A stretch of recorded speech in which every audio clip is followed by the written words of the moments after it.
네, 반갑습니다. 주님의 이름으로 환영합니다. 예배 자리에 나오신 여러분, 온 마음과 정성을 다해 하나님께 영광의 찬송 올려드리겠습니다.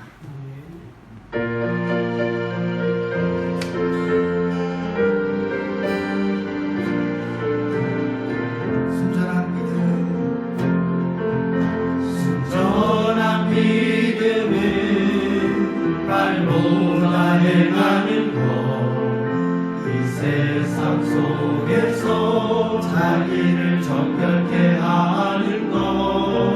순전한 믿음은 기도하며 낙심하고 끝까지 주를 신뢰하는 것.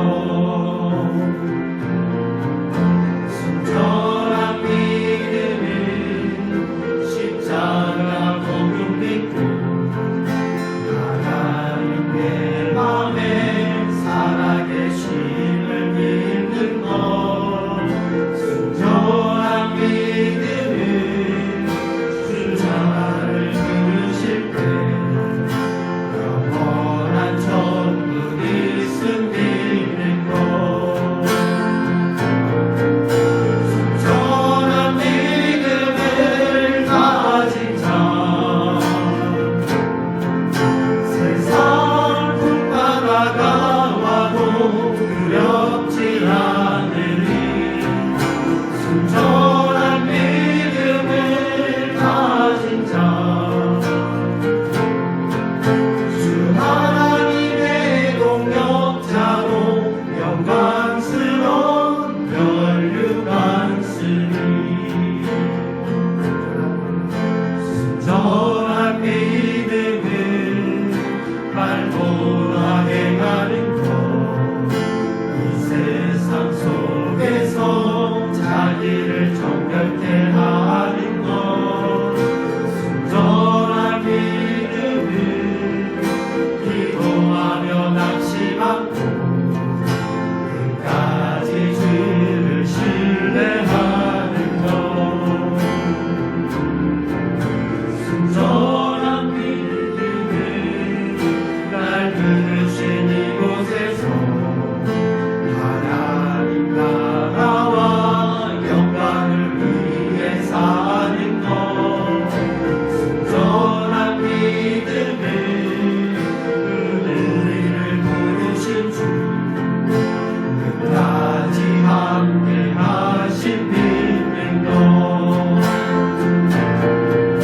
순전한 믿음을 가진 자, 세상 풍파가 와도 두렵지 않으리. 순전한 믿음을 가진 자, 주 하나님의 동역자로 영광스러운 멸류관쓰리. 순전한 믿음을 가진 자, 세상 풍파가 와도 두렵지 않으리.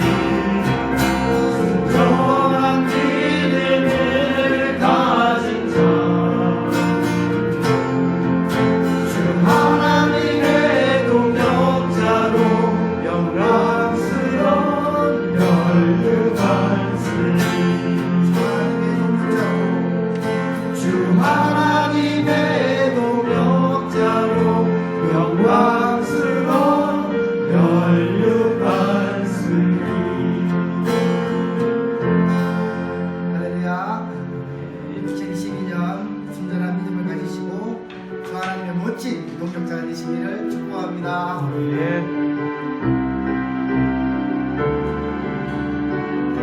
주 나의 모습 보내 주 나의 모습 보내 사랑 나의 맘 보시네. 주 나의 눈물 안에 홀로 울던 맘 안시네.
끝이 없으니 살아가는 이 모든 순간 주의 이름 나를 처음부터 한번 다시 하겠습니다.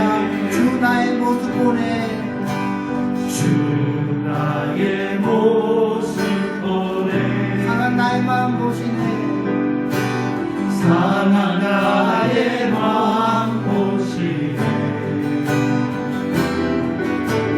주 나의 눈물 아래 홀로 울던 마음 아시네 세상 소망 다 사라져가고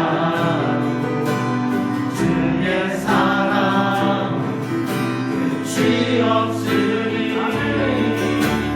살아가는 이 모든 순간이 주의 이름 나는 듣네 사랑 내게 있네 주 사랑 내게 사랑이 있네 날 채운다 그 사랑이 날 채우네 주의 내게 있네 그대로 날 세우네 세상 소망 다 사라져가고 주의 사랑이 끝이 없으니 살아가는 이 모든 순간이 주의 이름 나는 세상 믿네 소망 세상 소망 다 사라져가고 주의 사랑이 끝이 없으니 살아가는 이 모든 순간이 주의 이름 나는 믿네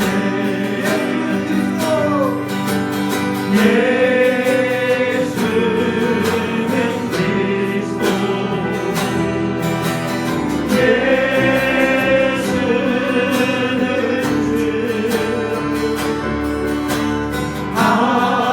하나님의 영으로 영배들이 지존하신 주님 지존하신 주님 이름 앞에 모두 무릎 꿇고 다 경배해 거룩하신 주님 보좌에 엎드려 절하세 예수 그리스도 예수는 그리스도 예수는 주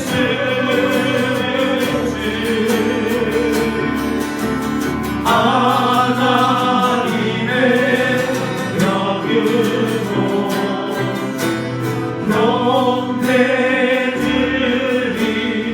영배드리리 이 시간 다 같이 주님 앞에 예배하며 나가기를 원합니다. 나병의 치유를 받고 한 사람이 예수님 앞에 와서 발 앞에 엎드려 감사를 돌렸던 것처럼 우리도 다 나음을 입고 새 생명을 입은 자들이니 이 시간 주님 앞에 비록 영상으로 드리는 예배이지만 주님께서 우리와 함께 계시며 내 심령이 주님 앞에 무릎 꿇습니다.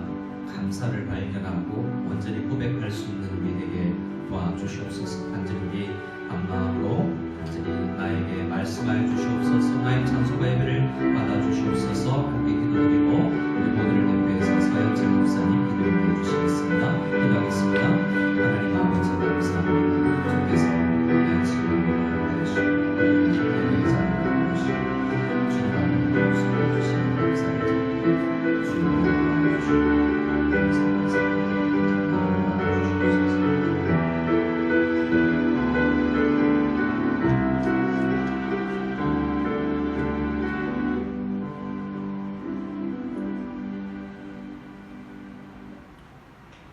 하나님은 미쁘사 너희가 감당하지 못할 시험당함을 허락지 아니하시고 너희가 시험 당할 즈음에 피한 길을 내사 너희로 등이 감당하게 하시느니라. 할렐루야. 우리를 구원하시고 우리의 삶을 인도하시며 동행하시는 하나님을 찬양합니다. 회개와 없기를 우리가 하나님의 은혜와 그리스도의 사랑을 잊고 개와 형제 자매를 사랑하지 못하고 말과 행동으로 정죄한 부분들을 회개하오니 용서하여 주시옵소서. 바라옵기는 코로나 때문에 많은 사람들이 죽고 고통을 당하며 힘겨워하고 있지만 이 또한 지나갈 것을 믿고 잠잠히 때를 기다리며 숨겨진 하나님의 뜻을 발견하게 하여 주시옵소서. 조국 대한민국을 위해 기도합니다. 3월 9일은 대통령 선거일입니다. 이번에 당선될 대통령은 살아계신 하나님을 두려워하고 나라와 국민을 진심으로 사랑하는 준비된 대통령이 선출되기를 소망합니다. 무속연합교회를 위해 기도합니다. 하루속히 코로나가 잠잠하여 성도들이 함께 모여 예배를 드리게 하여 주시고 여러 가지 해결해야 할 문제들을 성령의 인도하심으로 순종하며 하나님께서 주시는 지혜로 풀어갈 수 있도록 인도하여 주시옵소서.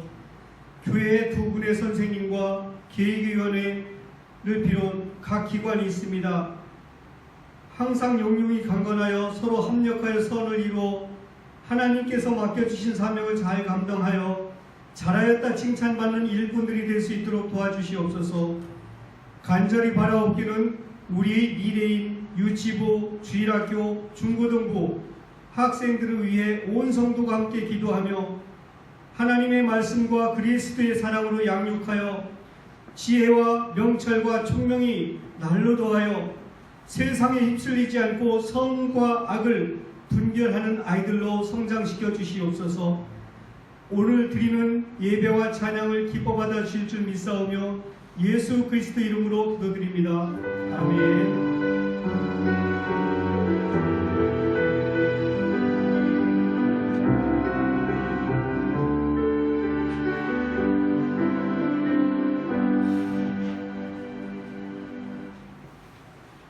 우리 함께 찬송가 37장 주 예수 이름 높여드립니다. 우리 함께 찬양 드리겠습니다.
찬양하세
찬양 찬양 찬양 만유의 주 찬양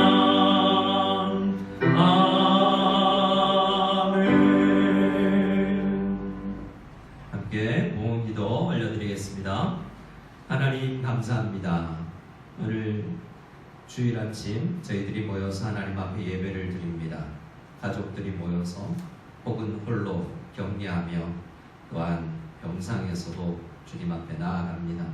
주님, 우리가 드리는 찬양과 기도가 하나님 앞에 곱게 상달될 수 있기를 원합니다.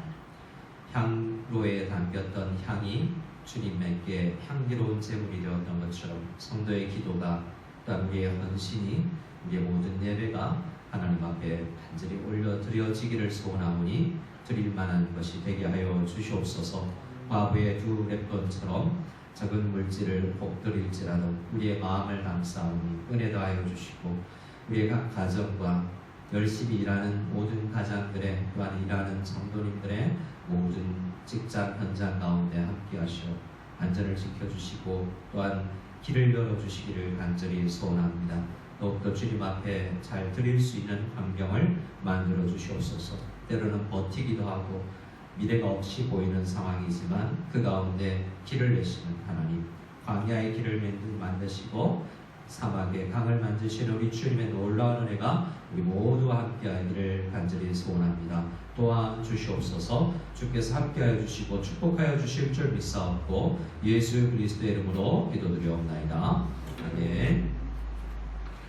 우리 합기적으로 우리 가족들끼리도 한번 반갑게 인사했으면 좋겠습니다. 예수님의 이름으로 축복합니다. 예수님의 이름으로 축복합니다. 예, 비록 현장에 많이 모이지는 못했지만 우리 각 가정에서도 소수로 보이지만 은혜가 있는 주일이 될 수 있기를 원합니다.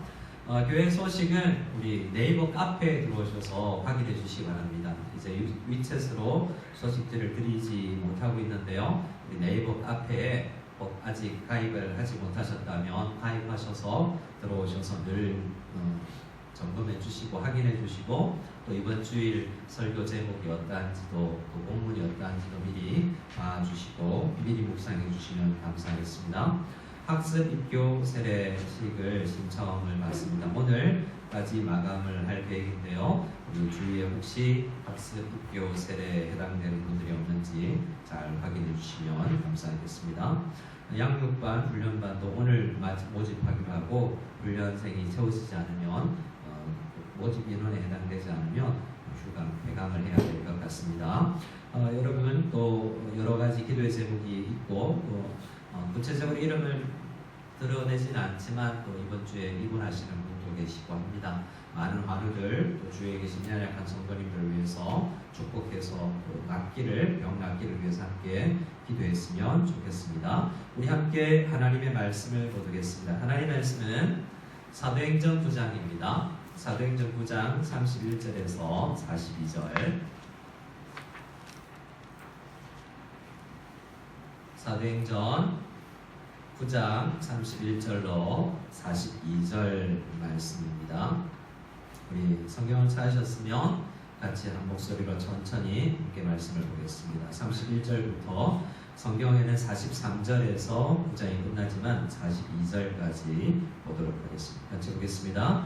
그리하여 온 유대와 갈릴리와 사마리아 교회가 평안하여 든든히 서가고 주를 경외함과 성령의 위로로 진행하여 수가 더 많아지니라. 그때 베드로가 사방으로 두루 다니다가 루다에 사는 성도들에게도 내려갔더니 거기서 에니아라 하는 사람을 만나매 그는 중풍병으로 침상 위에 누운 지 8회라. 베드로가 이르되 에니아야, 예수 그리스도께서 너를 낫게 하시니 일어나 내 자리를 정돈하라 한데 곧 일어나니 루다와 사론에 사는 사람들이 다 그를 보고 주께로 돌아오니라. 요바에 다비다라는 여제자가 있으니 그 이름을 번역하면 도르가라. 선행과 구제하는 일이 심히 많더니 그때 병들어 죽음에 시체를 씻어 다락에 누이니라. 루다가 요바에서 가까운지라 제자들이 베드로가 거기 있음을 듣고 두 사람을 보내어 시체 말고 와달라고 간청하여 베드로가 일어나 그들과 함께 가서 이름에 그들이 데리고 다락방에 올라가니 모든 과부가 베드로 곁에 서서 울며 도르가가 그들과 함께 있을 때 지은 속옷과 겉옷을 다 내보이거늘 베드로가 사람을 다 내보내고 무릎을 꿇고 기도하고 돌이켜 시체를 향하여 이르되 다비다야 일어나라 하니 그가 눈을 떠 베드로를 보고 일어나 앉은지라 베드로가 손을 내밀어 일으키고 성도들과 과부들을 불러들여 그가 살아난 것을 보이니 온 요파 사람이 알고 많은 사람이 주를 믿더라. 아멘. 자, 오늘 말씀은 제가 한 질문으로 시작을 했으면 합니다. 속으로 생각해 주시거나 옆 사람한테 물어봐 주시기를 바래요. 여러분은 어떤 능력이 있으면 좋겠는가 한번 생각해 보시죠. 가질 수 있는 어떤 능력이 있다면 어떤 능력이 있으면 좋을지. 우리 자녀들과 함께 예배를 드릴 텐데 우리 부모님들 자녀에게도 자녀들은 부모님에게도 한번 물어보세요. 엄마, 얘야, 무슨 능력이 있고 싶으냐? 한번 대답을 들어보셨는지 모르겠네요. 아마도 자녀들은 공부 잘하는 능력이요. 이런 대답해주면 부모님이 그래도 기특하겠죠? 어떻습니까? 어떤 친구들은 게임 잘했으면 좋겠어요. 아무리 게임을 해도 잘 안 들어요. 게임을 잘했으면 좋겠어요. 춤을 잘 췄으면 좋겠고 운동이나 노래를 잘 부르는 능력이 있으면 좋겠다라고 생각하는 사람도 있을지 모르겠고요. 직장생활이나 사업하시는 분들은 사업 좀 잘하는 능력, 돈 잘 벌 수 있는 능력 이런 것들이 있으면 참 좋겠다라고 생각할지 모르겠습니다.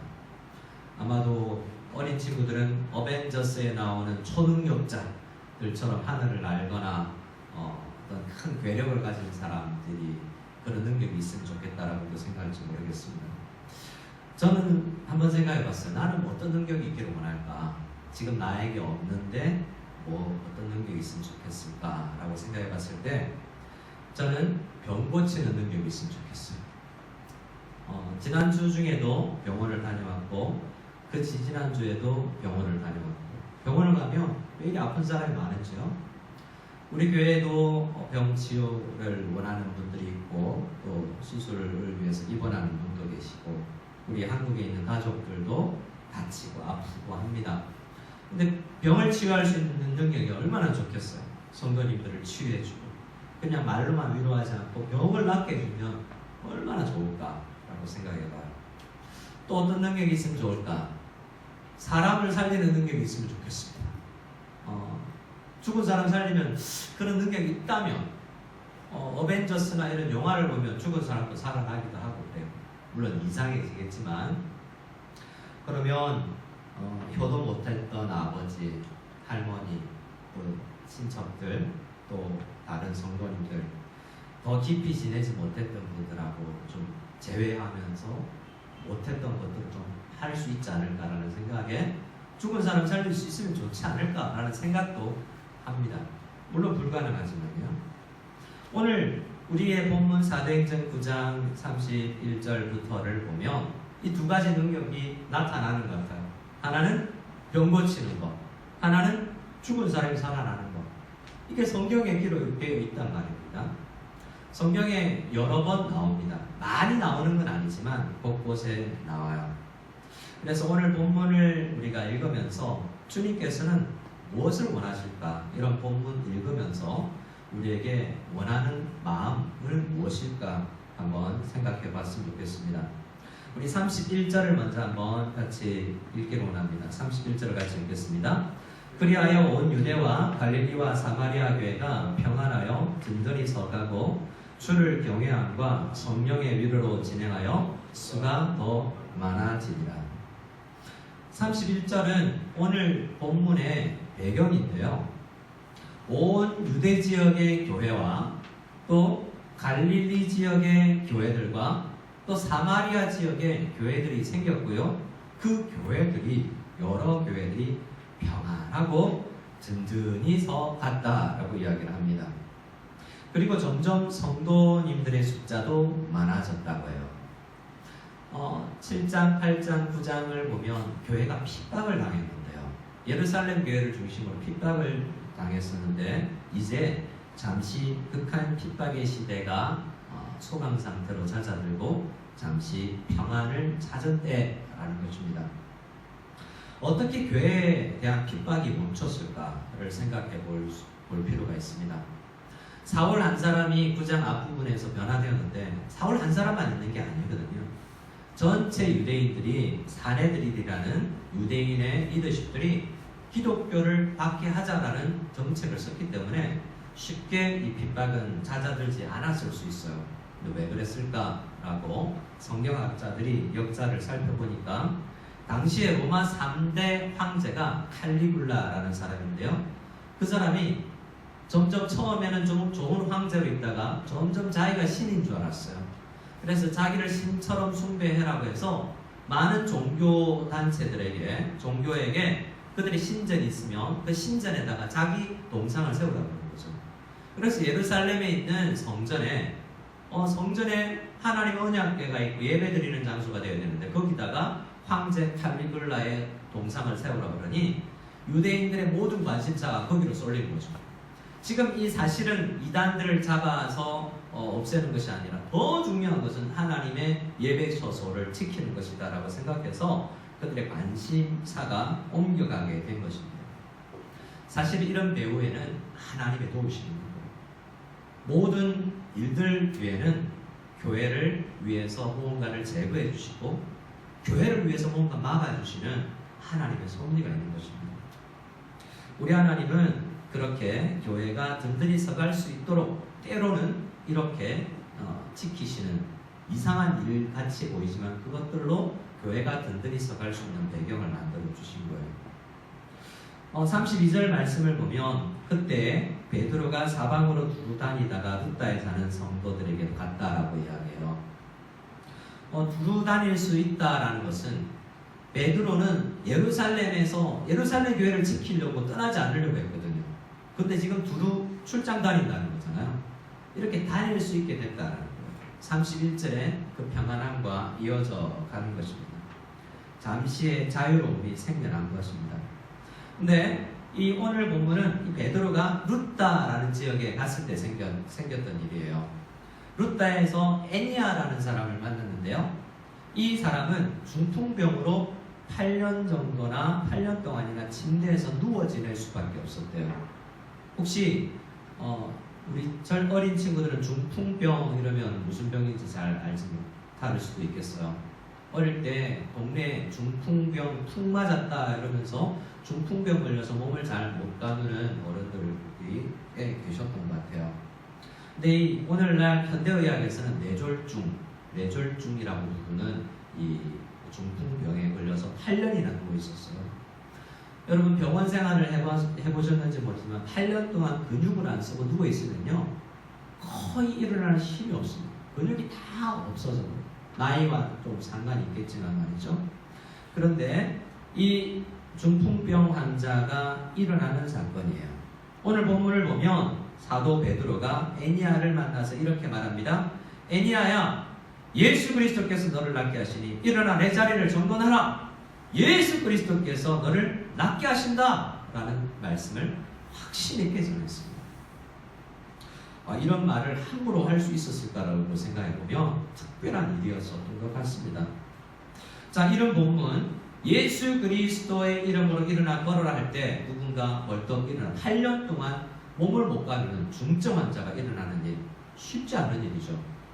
자, 이런 본문을 읽으면 우리가 어떻게 적용해야 되겠습니까?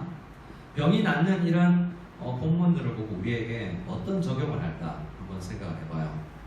누군가 우리가 중풍병 걸린 사람을 보면 그 병원마다 병실마다 찾아다니면서 예수 그리스도께서 너를 낫게 하신다 라고 이야기하고 일어나십시오 라고 우리도 해야 된다고 이야기하는 것일까? 이 본문은 우리에게 그걸 요구할까? 아니면 누가 이렇게 다가와서 사도 베드로 같은 어떤 사람이 예수 그리스도의 이름으로 일어나 걸어라 라고 말해주는 사람을 기다려야 될까? 그런 사람 좀 보내주십시오 라고 해야 될까? 아니면 나 스스로 그렇게 기도를 해야 될까? 그리고 그걸 믿고 병원 안 가도 될까? 예수 그리스도의 능력이 병원보다 의사보다 더 강하다고 믿고 안 가도 될까? 어떻게 적용해야 되겠습니까? 말씀은 진리인데 말이죠. 이 말씀을 적용하기 전에 먼저 한번 생각해 볼 것이 있습니다. 우선 애니아라는 사람이, 우리는 이런 본문을 보면 사도 베드로, 우와 대단해, 야 사도니까 성령 충만, 이걸 생각할 수 있지만 사실은 역으로 애니아라는 사람은 어떤 사람이지 한번 생각해 볼 필요가 있습니다. 33절에 애니아라는 사람이라고 되어 있죠. 애니아라는 사람을 만난다.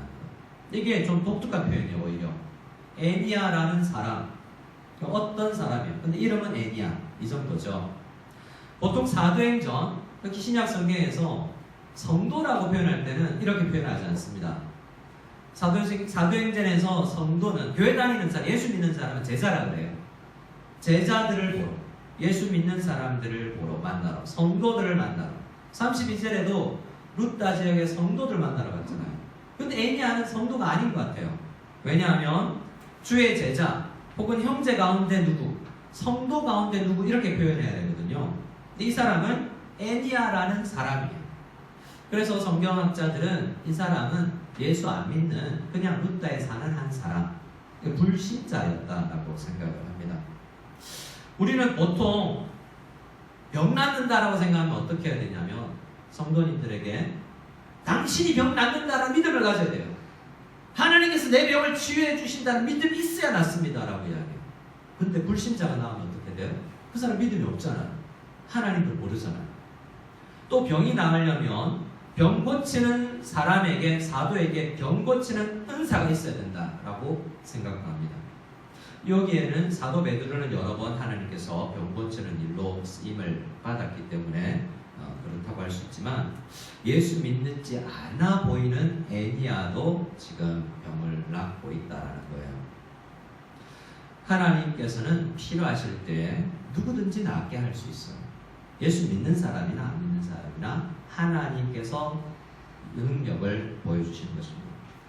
때로는 교회 사역에 방해가 될 때, 저 사람이 나아야만 교회 사역에 방해를 하지 않을 때 그 사람을 고칠 수 있어요.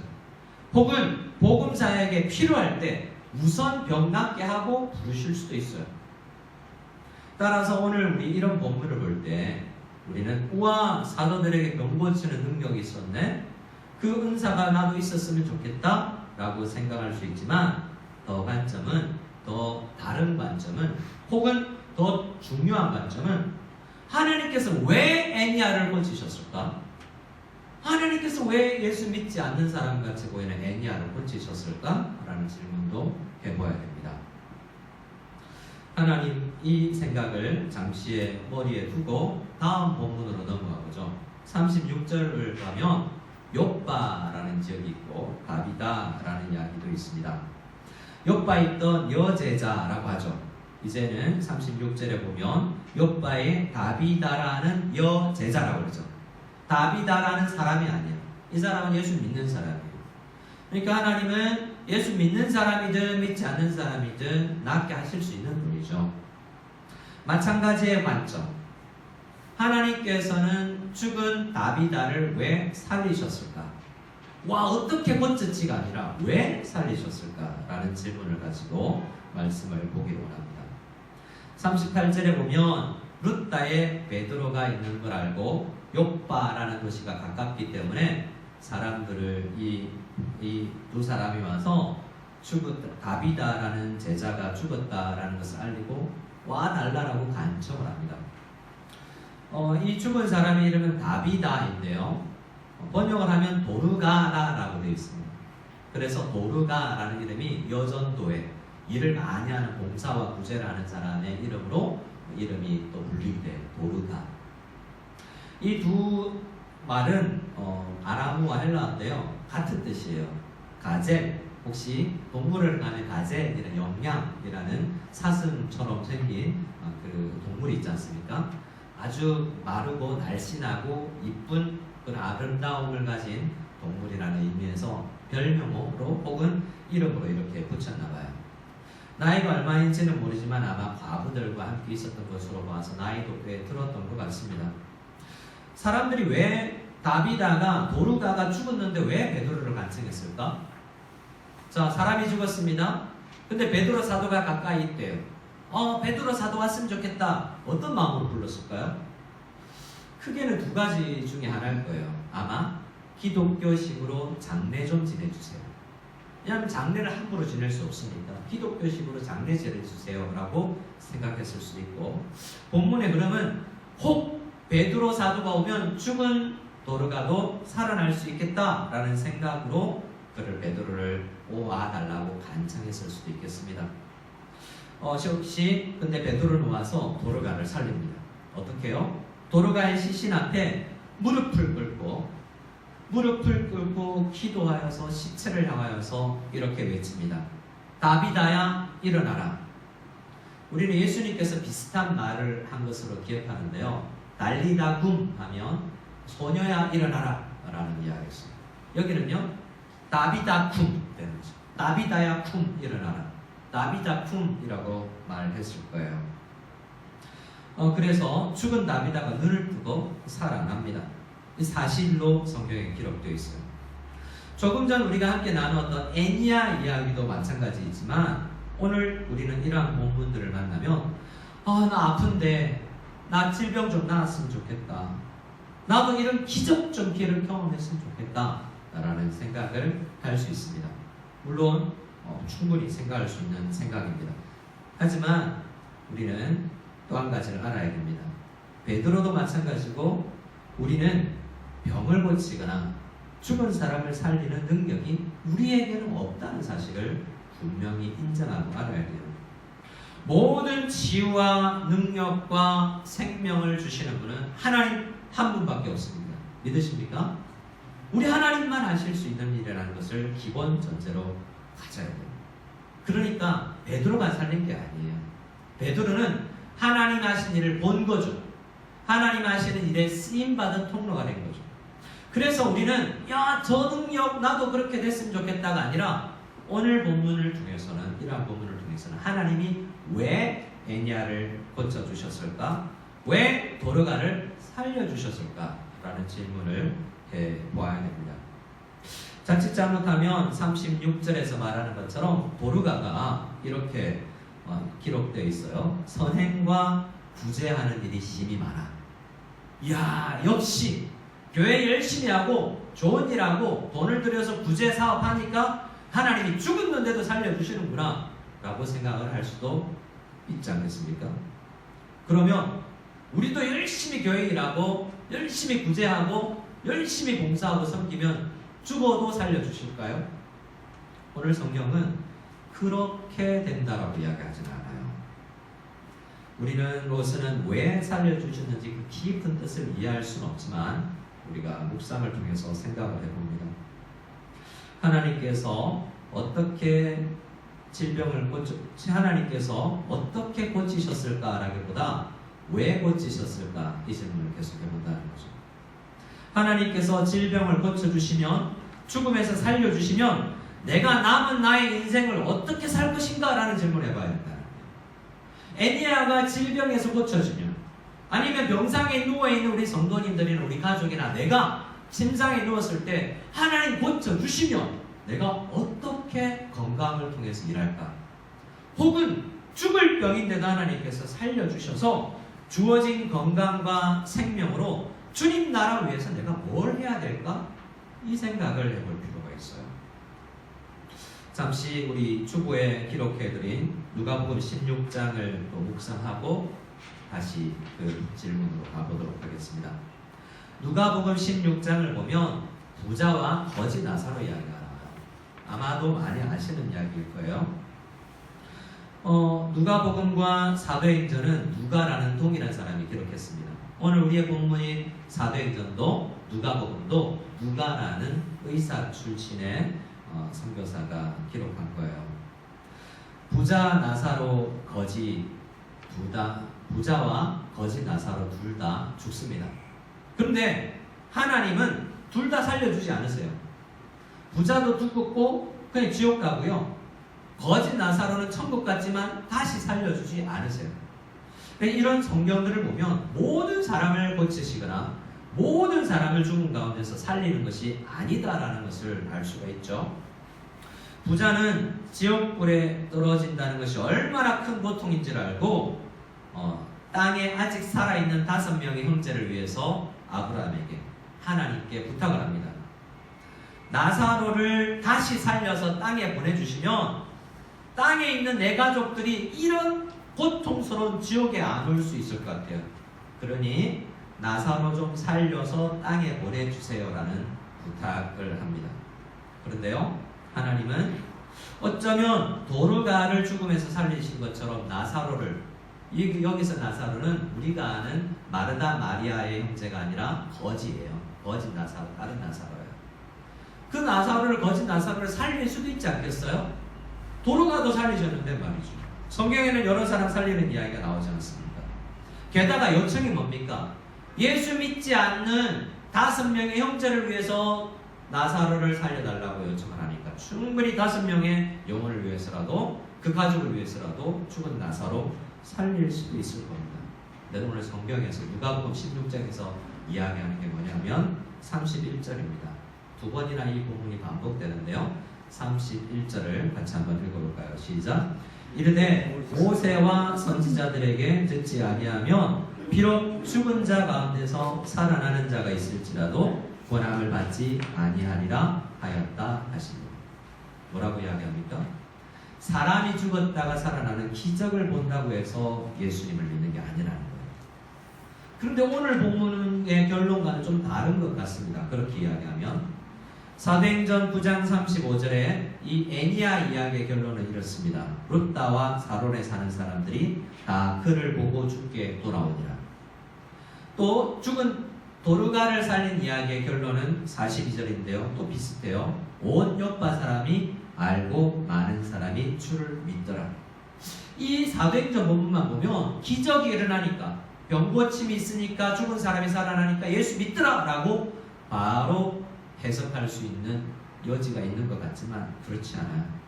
성경의 전체 이야기를 보면 기적이 있어도, 더 분명한 누가복음 16장에 예수님이 이야기해서 기적이 있어도 죽은 사람이 살아나는 걸 봐도 안 믿는다, 못 믿는다라는 거예요. 평소 하나님의 말씀, 복음을 들어서 성령께서 그 말씀을 사용하지 않으면, 말씀으로 안 믿으면 죽은 사람이 살아나는 기적이 일어나도 예수 믿을 수 없다라는 거예요. 평소에 룻다 교회와 요빠에 있는 교회 성도님들이 평소에 전도했던 그 말씀, 베드로가 이 사람들을 고치며 살리면서 전했던 복음의 말씀, 그 말씀을 듣고 사람들이 믿은 거지 기적으로 믿은 건 아니에요. 도움은 될 수 있습니다. 마음을 여는 약간의 경청할 수 있는 도움이 될 수 있을지 모르지만 그것으로 예수 믿을 수 있는 건 아니에요. 그래서 우리가 이 자리에서 예배 드린다는 것이 기적이에요. 더 큰 기적이에요. 죽은 사람, 육체가 살아나는 건 있을 수 있지만 죽은 영혼이 거듭나는 일은 성령 하나님만이 할 수 있는 그런 믿음을 통해서 일어나는 일이거든요.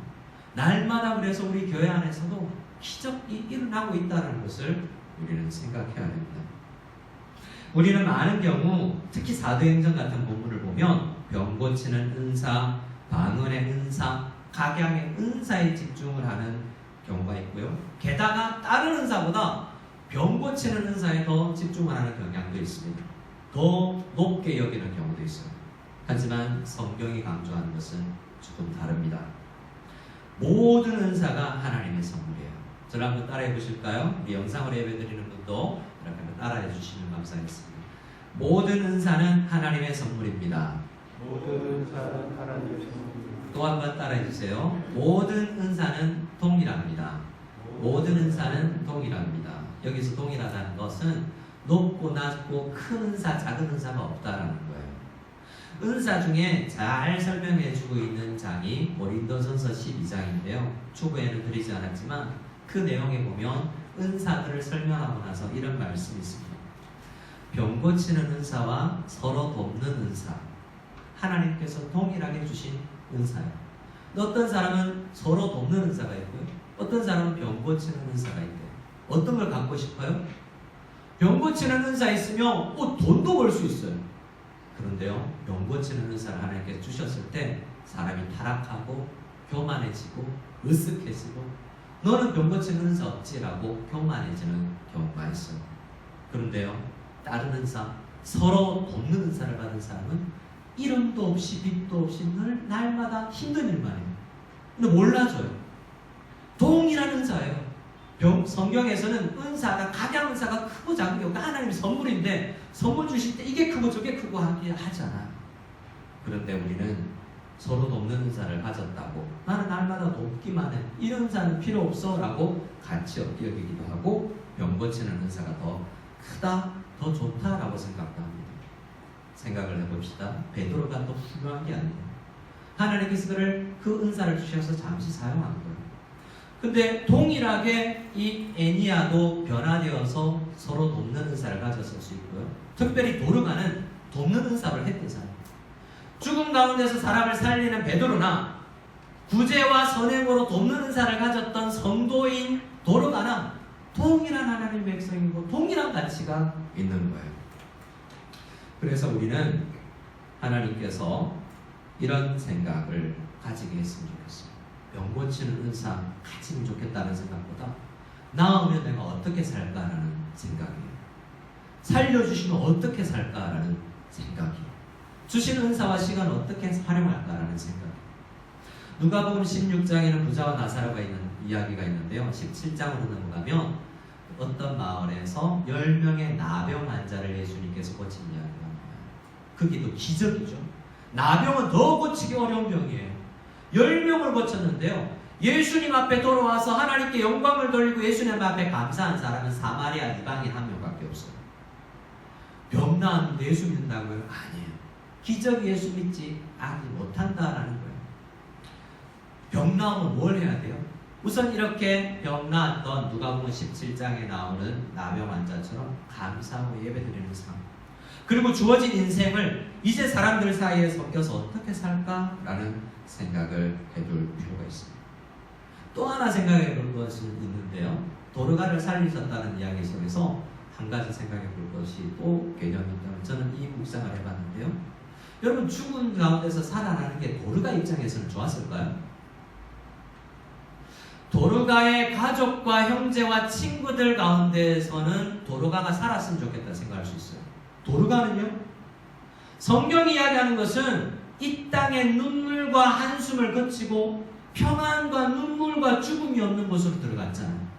도르가 입장에서는 힘들고 고단한 이 인생에 다시 보냄을 받은 거잖아요. 마치 선교사로 힘든 지역에 보냄을 받은 것처럼 말이죠. 우리는 죽음을 무서운 것이고 세상에서 경험하는 가장 괴로운 것이라고 생각할 수 있고 이 땅에서 최대한 오래 살면서 즐거움을 누려야 된다고 생각하지만 성경은 그렇지 않아요. 사도들은 이 사역도 감사하지만 하루속히 주님 나라 가서 주님 품에 안기고 싶다라는 생각을 했던 거예요. 그런 관점에서 다시 살아난 도르가는 힘겨운 이 세상으로 다시 돌아온 거예요. 주중에도 한 성도님과 이런 이야기를 했어요. 가장 은혜 있을 때, 저 같은 경우는 중학교, 고등학교, 청년의 때에 그때 하나님께서 데려가셨으면 더 힘든 일, 눈물 많은 일, 한숨 쉬는 일 안 하고 천국 갈 수 있을 텐데 왜 우리를 이런 힘겨운 세상에서 남겨주셨을까? 그러니 동일하게 우리는 죽었다가 살아났지는 않았지만 왜 아직 나는 살아있을까? 왜 나는 아직 여기 있을까? 라는 질문을 동일하게 해봐야 된다는 거예요. 왜 고치셨을까? 왜 살리셨을까? 아니라 하나님은 왜 나를 예수 믿게 하셨을까? 왜 나를 이곳에 두셨을까? 라는 생각을 해봐야 된다는 것입니다. 오늘 본문과 함께 야고보서에는 야고보 사도가 이렇게 이야기합니다. 병 고치는 것은 이제 한 사람에게 은사로 주어진 것보다 온 교회가 서로 기도할 때 고쳐집니다. 병 들었을 때 장로님들을 초청해라. 그리고 기름을 바르면서 병 낫기를 기도해라. 그리고 장로님이 장로라는 직분이 병 고치는 은사가 있는 직분이 아니에요. 장로라는 것은 직분이고 은사가 아니에요. 동일한 성도들이 서로 병 낫기를 기도할 때 병이 낫는 거예요. 그래서 오늘날도 병 나음이 있습니다. 그때 어떻게 낫게 되었죠? 아무도 모르게 이 말씀을 믿고 성도님들이 이름도 없이 빛도 없이 골방에서 그 성도가 병 낫기를 위해서 기도했기 때문에 나은 거예요. 그래서 나은 거죠. 우리는 병을 낫게 할 수 있습니다. 병이 치유된다는 생각도 해요. 교회를 돕는 것은 이렇게 연약하고 특별히 육체적 질병만 있습니까? 마음의 질병도 있잖아요. 마음의 질병으로 아파하고 있는 사람들을 위해서 기도하고 낫는다면 그것도 치병이 일어나고 치유가 일어난 거예요. 하나님, 우리가 이렇게 서로를 위해서 병이 낫기를, 마음의 질병이 고쳐질 수 있기를, 일어날 수 있는 근육이 아니라 마음의 힘이 생겨날 수 있기를 기도하는 것이 마땅하고, 기도하면 공동체가 함께 서로 기도하면 고쳐진다라고 야고보서 5장에 이야기하는 것입니다. 여러분, 저는 주중에 한 성도님에게 간증 아닌 간증을 들었어요. 그 이야기를 하고 말씀을 마칠까 합니다. 본인이 본 영상 이야기인데요. 에티오피아에 선교사로 간 김태훈 선교사님 이야기예요. 그분은 한국에 있을 때 2013년 전까지만 해도 간 이식 수술을 하는 유명한 의사인데요.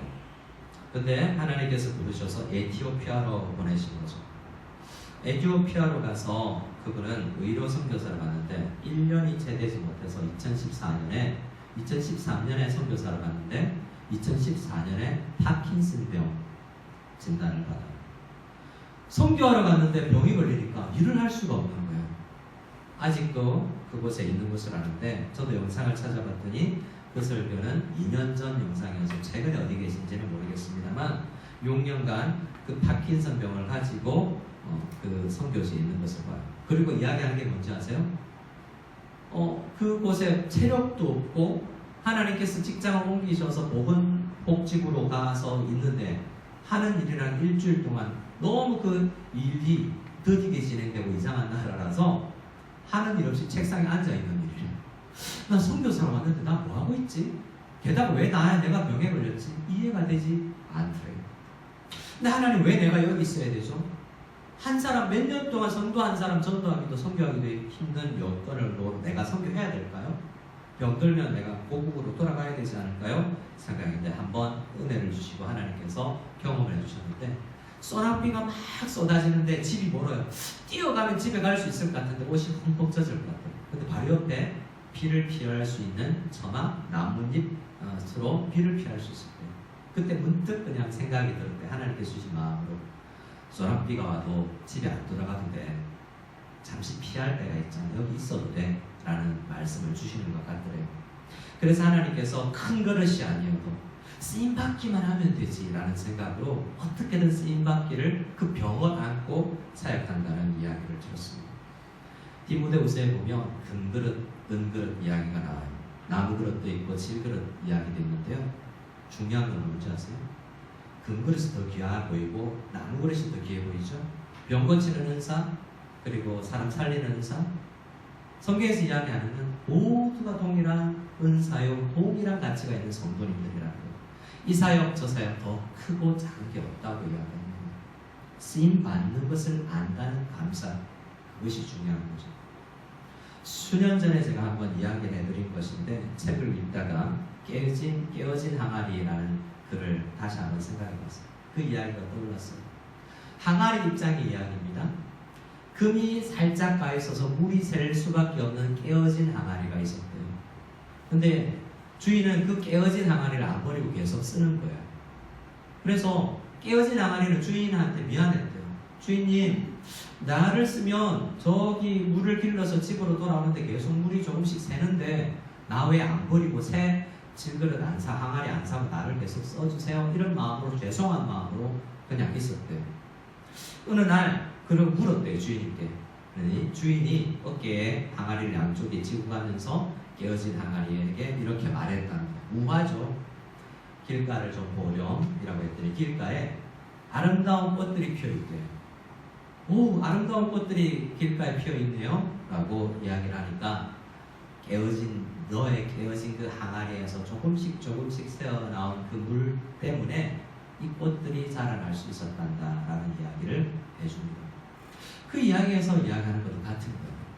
우리는 은사, 이 은사 저 은사에 우리가 생각할 수가 있지만, 중요한 것은 내가 이래도 쓰임받는구나, 나 이런 연약한 존재이지만 쓰임받을 수 있구나, 하나님께서 이 모습 이대로도 쓰실 것이구나 라는 생각이, 많은 성도님들과 사역자들이 나를 왜 목사로 부르셨을까, 나같이 부족한 걸 왜 선교사로 부르셨을까, 나 이 일 할 수 있을까라고 생각하지만, 중요한 것은 하나님께서 우리를 쓰신다는 거예요. 그 믿음을 가지고 주님 앞에 드려질 수 있고 주님 나를 써주십시오 라는 믿음을 가지고 하나님 앞에 나아가는 우리 모두가 되길 원하고, 특별히 연약한 성도들을 위해서 우리가 함께 기도하면 일어날 힘이 생긴다는 믿음을 가지고 함께 기도했으면 좋겠습니다. 우리 함께 찬양을 드리기를 원합니다. 함께 드릴 찬양은 하나님의 부르심이라는 찬양인데요, 가사를 보면 이런 이야기가 있습니다. 작은 나를 부르심. 2절에 보면요, 때로는 내가 연약해져도, 때로는 내가 연약해져도 하나님 쓰신다는 고백이 있습니다. 이 시간 나 연약합니다, 부족합니다, 넘어졌습니다, 병들었습니다, 하지만 주님 날 쓰실 거죠? 힘주세요 하는 마음으로 함께 찬양했으면 좋겠습니다. 하나님의 부르심에 후회하심이 없네. 내가 이 자리에 선 것도 주의 부르심이라. 하나님의 부르심에는 결코 실수가 없네. 나를 부르신 하나님의 신실하심을 믿네. 하나님의 부르심에는, 하나님의 부르심에는 후회하심이 없네. 내가 이 자리에 선 것도 주의 부르심이라. 하나님의 부르심에는 결코 실수가 없네. 나를 부르신 하나님의 신실하심을 믿네. 작은 나를 부르신, 작은 나를 부르신 뜻은 나는 알 수 없지만 오직 감사와 순종으로 주의 길을 가리라. 때론 내가 연약해져도 주님 날 도우시니 주의 놀라운 그 계획을 나는 믿으며 살리. 날 부르신 뜻 내 생각보다 크고 날 향한 게 나에게 지혜로 측량 못하나. 가장 좋은 길로, 가장 안전한 길로 오늘도 날 이끄시니. 날 부르신 듯, 날 부르신 듯 내 생각보다 날 향한 게 나의 지혜로 생략 못하나. 가장 좋은 길로, 가장 완전한 길로 오늘도 날 이끄시네. 우리 함께 기도하기를 원합니다.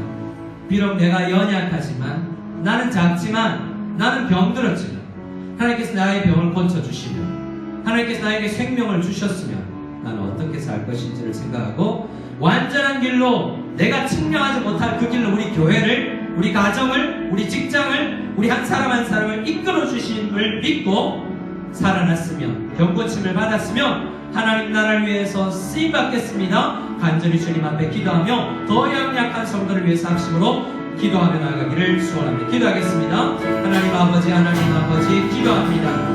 우리는 베드로가 아니지만 우리가 교회가 서로 기도하면 병이 낫는다고 말씀하셨습니다. 하나님 아버지, 우리 가운데서도 복음으로 생명이 살아나고 있으며 나도 이미 살아난 사람이오니 이 생명을 가지고 살아갈 수 있기를 원하고, 주신 생명으로 육체에 남은 때를 열심으로 살아갈 수 있고 주의 나라를 위해서 쓰임 받을 수 있는 은혜, 연약하지만 부족하지만 이 모습 이대로 하나님께서 쓰신다는 믿음을 가지고, 아버지 이 모양이 이 연약함이지만 그래도 하나님 고치시고 아버지 완전한 일을 인도해 주시면서 내가 더 믿어지며 나아갈 수 있습니다. 주님은 지금 저희를 깨어지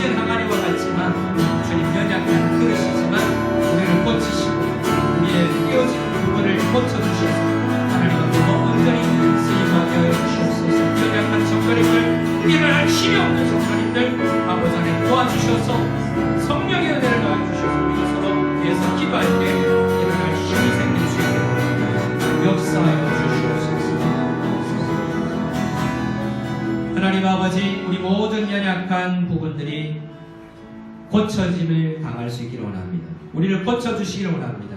다시 새 생명을 우리에게 허락하여 주셨으니 더 힘있게 살아갈 수 있게 하여 주시옵소서. 이제는 예수 그리스도의 한이 없는 은혜와 하나님 아버지의 지극하신 사랑과 성령님의 교통하심이 말씀을 듣고 쓰임받는 기쁨을 누리기를 원하는 모든 무성연합교회 성도들 머리머리 위에 지금으로부터 영원까지 함께 계실지어다. 아멘.